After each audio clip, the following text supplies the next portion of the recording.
Hey guys, this is Abhimanyu from NIT Andhra. आज solid state जो हमने कल शुरू किया था पहले लेक्चर में, तो उसका दूसरा पार्ट है ये। तो उसके नेक्स्ट टॉपिक की तरफ हम पढ़े इससे पहले आपको बता दें कि ऐसे ही शॉर्ट जो भी चैप्टर्स होंगे उनका शॉर्ट लेक्चर चलता रहेगा। और ये शॉर्ट लेक्चर चलाने के पीछे कारण जो है आपको मैंने पहला लेक्चर में भी बताया था कि हमारा एग्जाम बहुत ही पास है, 2 मेंस है और 1 एडवांस है। तो उसके तरफ देखते हुए हम लोग पूरे डिटेल में चैप्टर नहीं पढ़ सकते हैं क्योंकि उतना समय हमारे पास नहीं है। तो चलिए इस चैप्टर को शुरू करते हैं जो हमने कल तक जहां छोड़ा था पहले लेक्चर में, उसमें से अगले टॉपिक की तरफ आगे बढ़ते हैं। तो हमारा अगला टॉपिक है कि टाइप ऑफ यूनिट सेल। जो हमारा अगला टॉपिक है वो है टाइप ऑफ यूनिट सेल। इसके अंदर हम पढ़ेंगे कि हमारे जो यूनिट सेल है उनके टाइप कितने हैं। उसमें सबसे पहला जो आता है सिंपल और प्रिमिटिव, और दूसरा है सेंटर्ड यूनिट सेल। तो जो सेंटर्ड यूनिट सेल है इसको 2 सब पार्ट्स में बांटा गया है, वो है आपका बॉडी सेंटर्ड और एक है आपका फेस सेंटर्ड। यहाँ पे आपको मैं बता देना चाहूँ कि एक ऐसा चैप्टर है जहाँ पे आपको फील आना चाहिए, जहाँ पे आपको इमेजिनेशन के साथ पढ़ना पड़ता है क्योंकि पूरा का पूरा चैप्टर 3D में है। तो उसके हेल्प के लिए मैं आपको बताऊं कि अभी आप जहां भी बैठे होंगे, जिस रूम में बैठे होंगे, वहां पे आपको थोड़ी सी नजरें घुमानी होगी उसके कॉर्नर्स की तरफ, उसके फेसेस की तरफ, फेस बोले तो वाल की तरफ। इन सब चीजों को आपको ध्यान से देखना होगा। तो जब भी मैं बात करूंगा सिंपल या प्रिमिटिव की मैं बात करूंगा, तो सिंपल और प्रिमिटिव के अंदर सिर्फ आपको इतना समझना है कि यहाँ पे जो एटम्स प्रेजेंट होते हैं, सिंपल और प्रिमिटिव के अंदर जो एटम्स प्रेजेंट होते हैं वो किधर प्रेजेंट होते हैं, तो एटम्स जो प्रेजेंट होते हैं वो प्रत्येक कॉर्नर्स पे प्रेजेंट होते हैं। कॉर्नर्स यानी अभी अगर मैं कॉर्नर की बात करूं तो आपको समझने में थोड़ी सी प्रॉब्लम हो सकती है, लेकिन उसको भी मैं क्लियर कर देता हूं। वो प्रॉब्लम नहीं होगी क्योंकि आप जिस रूम में बैठे हैं ना उसके कोने को देखिए, जो कोना होता है ना उसको देखिए। आपको पता है कि कॉर्नर्स को जब आप देखेंगे तो उस कॉर्नर्स को देखने के बाद आपको पता चलेगा कि आपके पास 8 कॉर्नर आपको दिख रहे होंगे। जी हाँ, आपने सही समझा, 8 कॉर्नर। अब ये कॉर्नर जो 8 है इसके विषय में बात हम बाद में करेंगे क्योंकि फर्दर उसके बारे में डिटेल में पढ़ेंगे। सबसे पहले हम जानते हैं कि हमारा एटम जो है वो कहां प्रेजेंट होता है। एटम प्रेजेंट होता है प्रत्येक कॉर्नर में, किसके अंदर, सिंपल और प्रिमिटिव के अंदर। ठीक, अब जो दूसरा हमारा है centred unit cell. Centred unit cell की अगर हम बात करें तो उसके अंदर सबसे पहले आता है बॉडी सेंटर। बॉडी सेंटर नाम से ही आपको समझ आ रहा है कि बॉडी सेंटर यानी किसी भी पार्ट का बॉडी। यानी जब मैं यहाँ बात करूंगा तो यहाँ पे एटम जो होंगे वो इसका हिस्सा जो थे प्रत्येक कॉर्नर पे, वो इसके अंदर भी बॉडी सेंटर में भी प्रत्येक कॉर्नर पे एटम तो होंगे ही होंगे, साथ में उस जो यूनिट सेल का बॉडी होता है वहां पे भी प्रेजेंट होगा। अब ये यूनिट सेल का बॉडी आप कैसे समझ पाएंगे, तो मैं बताता हूँ जिस कमरे में आप बैठे हैं उसके बीचों बीच जो सेंटर बॉडी होता है वहां पे इसको फिल कीजिए, करने की कोशिश कीजिए। वहां पे आपको पता चलेगा कि वहां पे क्या है, वहां पे एक एटम प्रेजेंट है। अब मैं बात करता हूं बॉडी सेंटर के बाद आता हूं फेस सेंटर की तरफ। अगर मैं फेस सेंटर की मैं बात करूं तो फेस सेंटर में कहानी तो वैसा ही है, कॉर्नर वाली कहानी यहां पर भी रहेगी। यानी कि एटम जो है वो प्रत्येक कॉर्नर पे तो होंगे ही होंगे, इसके साथ साथ जो फेस सेंटर होते हैं। अब मैं फेस आपको कैसे समझाने की कोशिश करूंगा, तो आप जहां बैठे हैं जिस कमरे में वहां की सारी दीवारों को देखिए, जो दीवार है वो फेस है, तो यहाँ पे उसके फेस सेंटर पे भी एटम प्रेजेंट रहेगा। इसके बाद इस टॉपिक को पढ़ने के बाद हम आगे बढ़ते हैं, फर्दर जब मूव करते हैं तो वो हमारा टॉपिक आता है इंड सेंटर। यानी इंड सेंटर के बारे में थोड़ा सा जानकारी आपको रखना होगा विस्तार में। वो ये है कि यहाँ पे जो एटम प्रेजेंट होते हैं इंड सेंटर के अंदर, जो एटम प्रेजेंट रहेंगे वो इंड सेंटर के अंदर जो प्रेजेंट है वो प्रत्येक कॉर्नर पे तो प्रेजेंट है ही।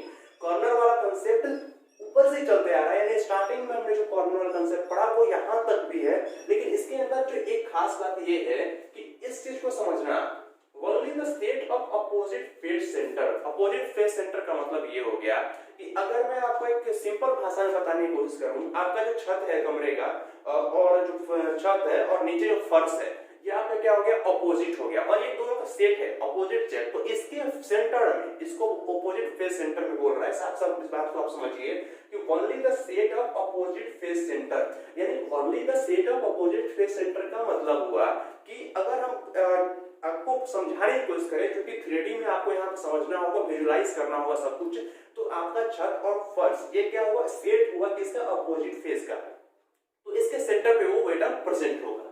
अब ये तीनों हमने समझ लिया अच्छे से, तो अब इसके बाद जो नेक्स्ट टॉपिक की तरफ मूव करेंगे, देखो ये दोस्त ऐसा है कि इसमें आपको विजुलाइज करना पड़ेगा, सारा खेल विजुलाइजेशन का है क्योंकि ये पूरा का पूरा 3D चैप्टर है। और यहाँ पे हम इसको डिटेल में नहीं पढ़ रहे, यहाँ पे सिर्फ और सिर्फ एक तरह से बोल सकते हैं शॉर्ट में पढ़ रहे हैं, कुछ सारी चीजों को रिकॉल कर रहे हैं जल्दी से, ताकि रिवीजन हो जाए और उस रिवीजन के बदौलत हम जब एग्जाम में बैठे तो इस चैप्टर के लिए ज्यादा समय ना दे पाए, क्योंकि इस चैप्टर को अगर हम ज्यादा समय इस चैप्टर के लिए डिवोट करेंगे ना तो जहां समय देना है वहां कम पड़ जाएगा। तो इसलिए मैं कोशिश कर रहा हूं कि उन्हीं सब चीजों को यहाँ पर शामिल करूं जो एग्जामिनेशन पॉइंट ऑफ व्यू से इंपॉर्टेंट है।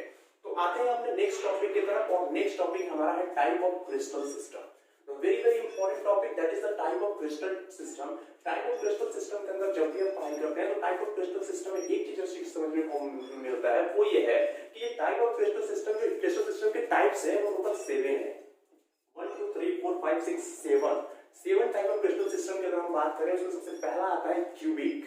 देखो guys, cubic is the first crystal system and the tetragonal is the second crystal system, orthorhombic is the third crystal system and the hexagonal is the fourth crystal system, rhombohedral trigonal is the fifth crystal system and the monoclinic and triclinic is the next one in this part। तो सबसे पहले इनको विस्तार में पढ़ते हैं, details में पढ़ते हैं इन सब के बारे में, आखिर क्या चीज है ये, क्योंकि ये वाला पॉइंट जो है, ये वाला पॉइंट पहले भी बहुत बार पूछा गया है और पूछने का तरीका भी बिल्कुल ऐसा ही होता है। आपके सामने क्वेश्चन डाल दिया जाएगा और बोला जाएगा कि कौन से पेयर जो है अपने आप को सही रिप्रेजेंट कर रहे हैं, या सवाल ऐसा भी हो सकता है कि क्यूबिक केस कौन सा रिप्रेजेंट कर रहा है। 4 ऑप्शन आपके सामने होंगे। वो एग्जाम आपका नीट हो या मेंस हो, हर जगह ये सवाल देखने को मिला है, यानी प्रीवियस ईयर ये सवाल पूछे गए हैं और ये सब बिल्कुल का बिल्कुल ऐसा ही सवाल आता है, कोई मॉडिफिकेशन नहीं है। ठीक है, तो इसमें सबसे इंपॉर्टेंट पार्ट क्या है, वहां पे हमें देखना होगा कि ये जो होते हैं वो एंगल्स होते हैं और ये हमारा जो होता है वो लेंथ होता है। तो हम कह सकते हैं कि इसमें क्यूबिक की पहचान क्या है। जब हमें क्यूबिक को आइडेंटिफाई करने की कोशिश की जाएगी, क्यूबिक को समझने की कोशिश करेंगे, तो क्यूबिक को हम कैसे बता सकते हैं। क्यूबिक का पहचान ये है कि इसके जो a बराबर b बराबर c होता है, अल्फा बराबर बीटा बराबर गामा बराबर 90 डिग्री, यानी ये पेयर आपको दिखेंगे ही दिखेंगे। और ये कहां देखने को मिलता है, सिंपल में भी मिलेगा आपको देखने को, बॉडी सेंटर में भी मिलेगा आपको और फेस सेंटर में भी मिलेगा। तो ये वाला चीज जो है वो क्यूबिक की पहचान है। यहाँ पे इस चीज को रटना नहीं है दोस्त, इस चीज को समझना है। यहाँ पे कुछ ऐसी चीजें मिलेंगी कॉमन जिसको आप देख के इसको अपने दिमाग में फिट कर सकते हो, और ये बहुत ही जरूरी है, इसलिए मैं बार बार इसके ऊपर फोकस कर रहा हूँ। मैं फिर इसके बाद हमारा कहानी आता है टेट्रागोनल के ऊपर। टेट्रागोनल की कहानी जब शुरू होती है उसमें हम कह सकते हैं कि a बराबर b है but b not equal to c है। ये कहानी समझना। पर एक चीज जो कॉमन दिखेगा, पहले आपने पढ़ा अल्फा बराबर बीटा बराबर गामा बराबर 90 डिग्री, वो यहाँ भी पढ़ा यहाँ भी पढ़ा, मतलब दोनों जगह सेम हो रहा है। कोऑर्डिनेशन बैठाने की कोशिश कीजिए आप। ऑर्थोरोम्बिक की अगर मैं बात करूं, ऑर्थोरोम्बिक में कहानी क्या है, ऑर्थोरोम्बिक के अंदर सबसे अलग, इन दोनों से अलग देखिए, सबसे पहले हमने शुरू किया था तो a बराबर b बराबर c हो रहा था, फिर a बराबर b तो होगा और b not equal to c होगा। जब तीसरे में हम आए ऑर्थोरोम्बिक के अंदर तो यहां देखते हैं कि a not equal to b है, b not equal to c है। वहीं हम देखते हैं अल्फा बीटा गामा इन सब, ये सब क्या है 90 डिग्री के बराबर है। यानी ये वाला केस जो है ना गाइस, ये वाला केस, यहां ध्यान देना, ये वाला केस जो है ये तीनों में बराबर है। ध्यान देना, यहाँ पे अल्फा बराबर बीटा बराबर गामा 90 डिग्री, अल्फा बराबर बीटा 90 डिग्री, अल्फा बराबर बीटा बराबर गामा 90 डिग्री, यानी इन तीनों में सेम है। यानी जब हम याद करने चलेंगे इसको ना तो ये तीनों सेम दिखेगा। यानी हमारे लिए सबसे शॉर्ट ट्रिक पॉइंट जो है बनाने को आ गया, वो इन तीनों को देखते हुए से याद कर सकते हैं। यानी घबराना नहीं है, रटना नहीं है, इसको रटना तो बिल्कुल ही नहीं है। जिसको इन तीनों को कोऑर्डिनेशन में बैठाना है कि हाँ तीनों किस में इक्वल होते हैं, तुरंत हमारे ध्यान में आना चाहिए क्यूबिक है, टेट्रागोनल है और ऑर्थोरोम्बिक है। तीनों ऐसे हैं जहां पे तीनों बराबर होते हैं। हो गया। इसके बाद आते हैं हेक्सागोनल पे।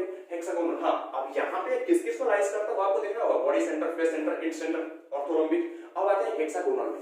हेक्सागोनल की कहानी थोड़ी सी सिमिलर दिखेगी किससे, टेट्रागोनल से, लेकिन सिमिलर नहीं है। सिमिलर मैंने इसलिए कहा क्योंकि a बराबर b not equal to c यहाँ भी है और a बराबर b not equal to c यहाँ भी था। पर कहानी यहाँ के ट्विस्ट मोड़ लेगी, यू टर्न लेगी। यहाँ कहानी था अल्फा बराबर बीटा बराबर गामा बराबर 90 डिग्री, पर यहाँ ऐसा नहीं है। यहाँ जो खास बात है वो ये है, अल्फा बराबर बीटा बराबर 90 डिग्री तो है दोस्त, लेकिन गामा 120 डिग्री है। और गामा के 120 डिग्री होने की वजह से ये अपने आप में अपनी यूनिक पहचान लेके घूमता है। और गामा 120 डिग्री आपको कहीं नहीं दिखेगा, सिर्फ इसी के अंदर दिखेगा। तो इस चीज से आप क्या कर सकते हैं, ये बिल्कुल यूनिक पॉइंट हो गया। यानी हेक्सागोनल जो है उसके पास गामा 120 डिग्री है। क्या ये हम याद रखें तो फिर प्रश्न का उत्तर नहीं दे पाएंगे, बिल्कुल दे पाएंगे। यानी 4 नंबर हमारा तो ऐसे ही हो जाएगा। तो हम इसको रटेंगे नहीं, रटेंगे तो कंफ्यूज हो जाएंगे। पर अगर थोड़ा सा ट्रिक बैठा के चले तो ये हमारे दिमाग में फिट हो सकता है।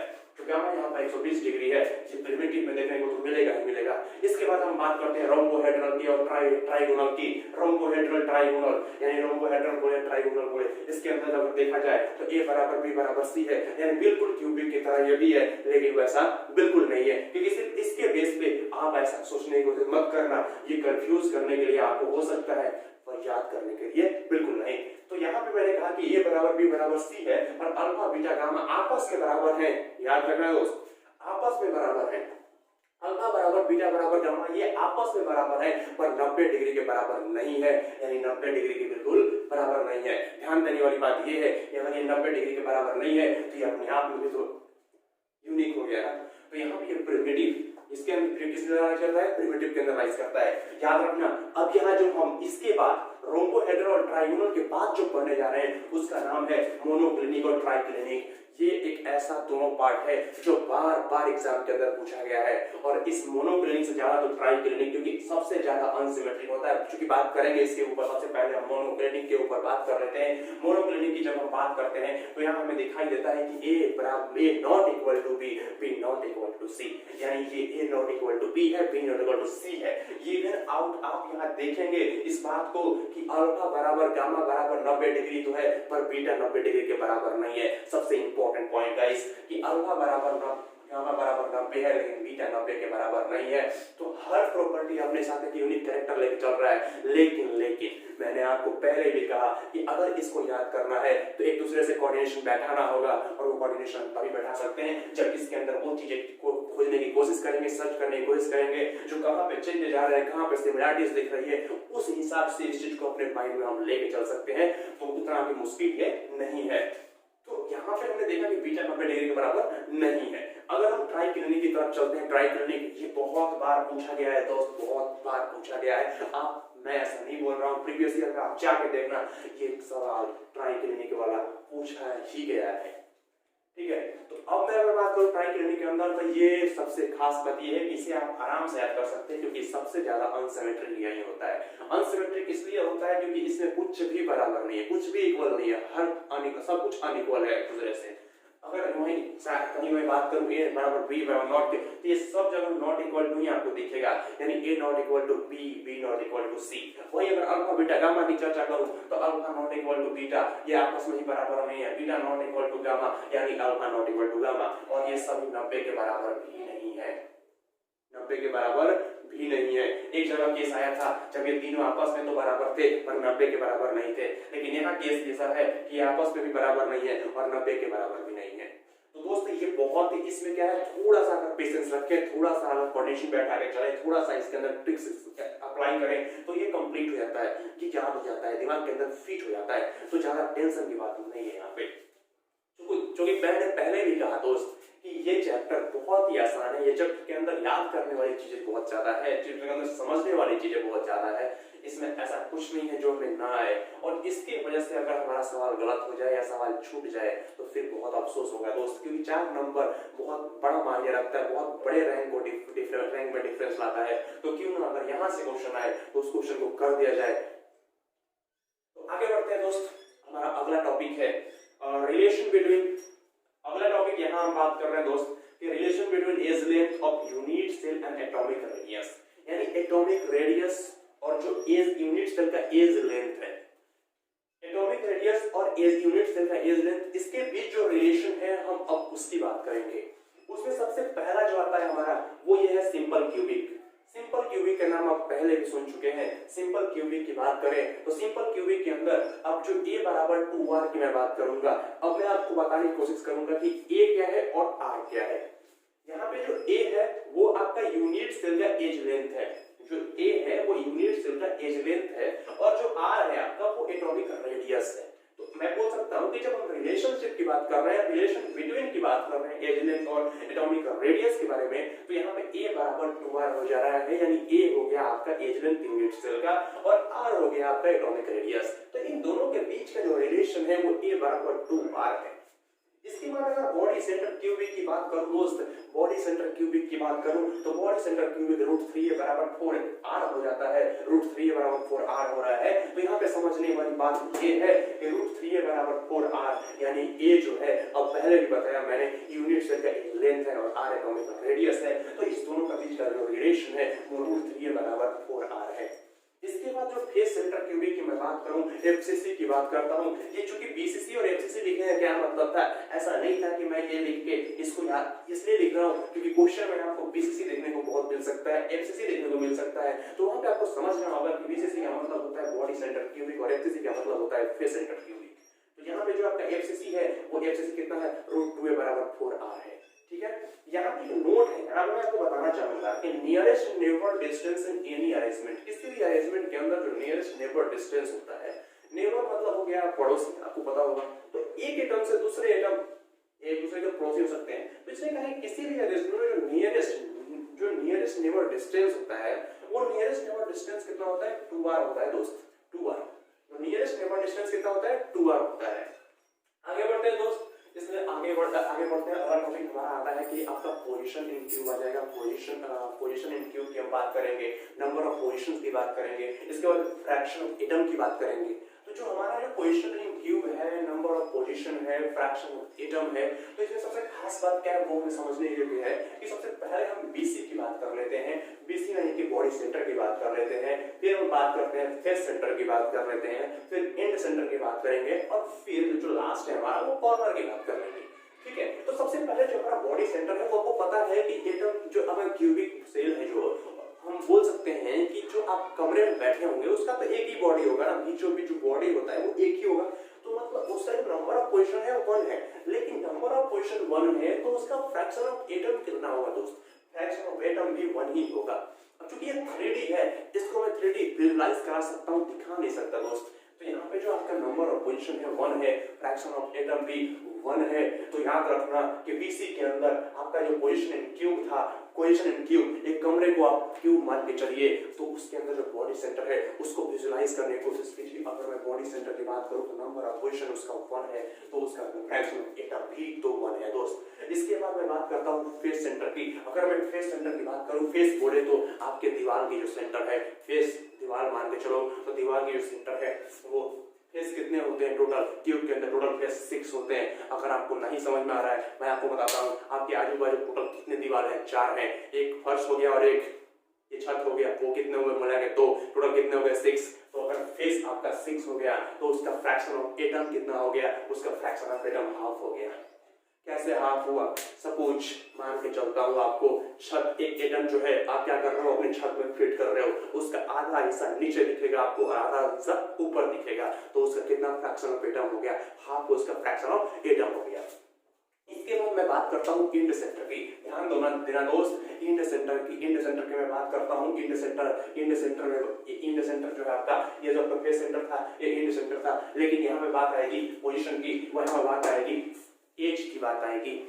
दोस्त एज क्या होता है उसे ध्यान से समझना, जो एक दीवार से दूसरे दीवार को जो लाइन जोड़ रहा है, एक दीवार से दूसरे दीवार को जो लाइन जोड़ रहा है, दैट इज द एज, वो एज है। और इस एज को अगर आप गिनेंगे तो वो एज आपको कितने मिलेंगे, 12 मिलेंगे, यानी कि पोजीशन और जो नंबर ऑफ पोजीशन है वो 12 होगा इसका। और चूंकि 12 होगा, और ध्यान से देखना कि अगर हम उस लाइन पे, जो लाइन एक दीवार को दूसरे दीवार से कनेक्ट कर रहा है, उस लाइन पे एक एटम मैं रख दूं, तो उस लाइन को, उस एटम को रखने के बाद उसके कितने पार्ट किधर किधर डिवाइड होंगे, इस चीज को विजुअलाइज करने की कोशिश कीजिए। उसके जो पार्ट है वो 4 पार्ट में डिवाइड हो जाएंगे, 4 पार्ट में डिवाइड हो जाएगा। तो 4 पार्ट में अगर डिवाइड होता है तो उसका जो कंट्रीब्यूशन है, जो फ्रैक्शन ऑफ एटम है वो कितना है, 1/4 है, 1/4। इसके बाद आप अगर आप कॉर्नर की बात करें, कॉर्नर की बात पहले भी कर चुके हैं और एक बार फिर से आपको कॉर्नर की बात करते हैं कि जो ट्यूब होता है, जिस कमरे में आप बैठे हुए हैं, उसके जितने भी कॉर्नर है वहां एक एटम रखेंगे, तो टोटल एटमों की संख्या 8 हो जाएगी और उसका जो कंट्रीब्यूशन होगा, उसके जो फ्रैक्शन ऑफ एटम लाइज करेगा वो 1/8 होगा। ठीक है, तो ये समझ गए दोस्त, ये समझ गए। और इससे पहले कि आगे टॉपिक की तरफ बढ़े, एक बार फिर से रिक्वेस्ट करूंगा यही कि चैनल को सब्सक्राइब कर दो यार, लाइक करके मुझे ये बताओ कि आपको ये वीडियो पसंद आ रहा है यार, ये लेक्चर पसंद आ रहा है, आपको समझ आ रहा है, ताकि मुझे मोटिवेशन मिले। तो यार लाइक ठोक दो। चलिए चलते हैं अगले टॉपिक की तरफ, और अगला टॉपिक है हमारा effective number of atom per unit cell. ये जो effective number of atom per unit cell है, जिसको जेड से रिप्रेजेंट किया जाता है, जेड से। Effective number of atom per unit cell, जिसको जेड से रिप्रेजेंट करते हैं। दोस्त ये बहुत ही इंपॉर्टेंट टॉपिक है इस चैप्टर के अंदर।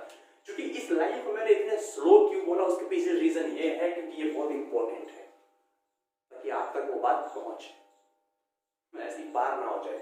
तो effective number of atom per unit cell, जिसको अपन जेड बोलते हैं, तो अगर अपन उसको जेड बोलते हैं तो ये चीज जो है हमको क्वेश्चन में देखने को मिलेगा। तो ये जो है इस चीज को, जो जेड हमारा पार्ट है, इसको हम तीनों के रिस्पेक्ट में पढ़ेंगे, सिंपल क्यूबिक में भी पढ़ेंगे और बीसीसी में भी पढ़ेंगे इस चीज को, एफसीसी में भी पढ़ेंगे। क्योंकि बीसीसी मतलब हो गया बॉडी सेंटर क्यूबिक, एफसीसी मतलब हो गया फेस सेंटर क्यूबिक। तो जो आपका सिंपल क्यूबिक है वहां पे जेड की वैल्यू कितनी होती है, 1 होती है। याद रखना कि वहां पे जेड की वैल्यू कितनी होती है, 1 होती है। जो बीसीसी है, जिसको बॉडी सेंटर क्यूबिक बोलते हैं, वहां पे जेड की वैल्यू 2 होती है। बीसीसी के अंदर जेड की वैल्यू 2 होती है। एफसीसी के अंदर जेड की वैल्यू 4 होती है। याद रखना दोस्त कि जो सिंपल क्यूबिक है वहां जेड की वैल्यू 1 है, जहां पर बॉडी सेंटर क्यूबिक है वहां जेड की वैल्यू 2 है, जहां पर फेस सेंटर क्यूबिक है वहां जेड की वैल्यू 4 है। तो इस टॉपिक के पढ़ने के बाद, क्योंकि ये याद करने वाला है, क्वेश्चन जब आप सॉल्व करोगे तो वहां पे इसकी जरूरत पड़ती है, तो इस चीज को आप याद कर लो। इसके बाद अगर बात करें पैकिंग फ्रैक्शन की, बात कर लेते हैं। पैकिंग फ्रैक्शन थोड़ा सा टॉपिक सोचने वाला है, क्योंकि इसके अंदर जो है आपको डायरेक्ट भी सवाल मिल सकता है और सवाल आपको बनाने को मिल सकता है, मतलब मॉडिफाई करके मिल सकता है। तो चलिए आते हैं पैकिंग फ्रैक्शन पर, समझ लेते हैं पैकिंग फ्रैक्शन क्या है। पैकिंग फ्रैक्शन जो है आपका वो होता है volume of a sphere into z. Z क्या है, मैं पहले ही बताया आपको, जेड क्या है, effective number of atom per unit cell, Z है। तो volume of a sphere into Z by volume of unit cell. अब ये यूनिट सेल की वैल्यू की तरफ ध्यान देना, क्योंकि वॉल्यूम ऑफ अ स्फीयर तो आपको पहले से याद होगा, मैथमेटिक्स में भी आपने पढ़ा होगा, 4/3 pi r cube into z. Z आप समझते हैं, अगर वो बात सिंपल क्यूबिक करके करेगा तो जेड को 1 डाल देंगे, जब बीसीसी की बात करेगा तो जेड को 2 डाल देंगे, जब एफसीसी की बात करेगा तो जेड को 4 डाल देंगे। ठीक है, अब आता है कि वॉल्यूम ऑफ यूनिट सेल। अब ये जो यूनिट सेल है ये क्यूब है, अगर ये यूनिट सेल की जगह मैं बोलूं कि वो सिंपल क्यूबिक है तो ए की वैल्यू आप डाल दोगे यहाँ पे। अगर बॉडी सेंटर की बात करूं तो वहां पे आप ए की वैल्यू डाल दोगे, एफसीसी की बात करूं तो वहां ए की वैल्यू डाल दोगे। ठीक है, इसके बाद कुछ ऐसे पैकिंग फ्रैक्शंस हैं जिसको कैलकुलेट करके रखा है मैंने, तो वो मैं आपको बता दूं, डायरेक्ट आपको याद रखने होंगे। सिंपल क्यूबिक की बात करूं, अगर मैं सिंपल क्यूबिक की बात करता हूं तो ये पैकिंग फ्रैक्शन π/6 आएगा। हो सकता है सवाल के अंदर π/6 यूज करने पे सॉल्व हो जाए, या आप उसको डेसिमल फॉर्म में भी आप याद रखिए। इसका जो एग्जैक्ट वैल्यू होता है वो 0.52 होता है, 0.52। ठीक है, तो सिंपल क्यूबिक का पैकिंग फ्रैक्शन कितना हुआ, 0.52 हुआ। इसके बाद बीसीसी, अगर मैं बॉडी सेंटर की बात करूं, बॉडी सेंटर क्यूबिक की बात करूं तो √3 π/6, √3 π/6 नहीं है, 8 है, सॉरी दोस्त 8 है। ठीक है, तो √3 π/8 है, तो √3 π/8 जिसका वैल्यू हो जाएगा 0.68, 0.68। इसका वैल्यू कितना होगा, 0.68। अगर एफसीसी की बात करूं, यानी फेस सेंटर क्यूबिक की बात करूं, ये π/3√2 है, π/3√2, जिसका वैल्यू हो जाएगा 0.74। तो दोस्तों ये तीनों ही पैकिंग फ्रैक्शन आप याद रखना, सिंपल क्यूबिक का 0.52, बॉडी सेंटर क्यूबिक का 0.68 और फेस सेंटर क्यूबिक का 0.74।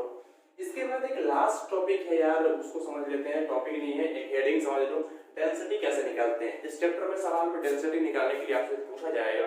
तो डेंसिटी निकालने का तरीका है कि Z into mass of one atom, Z into mass of one atom divide में ए क्यूब। अब ये ए क्यूब क्या है दोस्त, ए क्यूब को समझना यार, ये ए क्यूब है volume of unit cell. Density बराबर क्या होता है, मास बाय वॉल्यूम होता है ना, तो ये मास हो गया, मास ऑफ वन एटम, और वॉल्यूम क्या हो गया, वॉल्यूम ए क्यूब हो गया यूनिट सेल का, लेकिन उसको आप जेड से मल्टीप्लाई जरूर कर देना, तभी आपका डेंसिटी मिल जाएगा।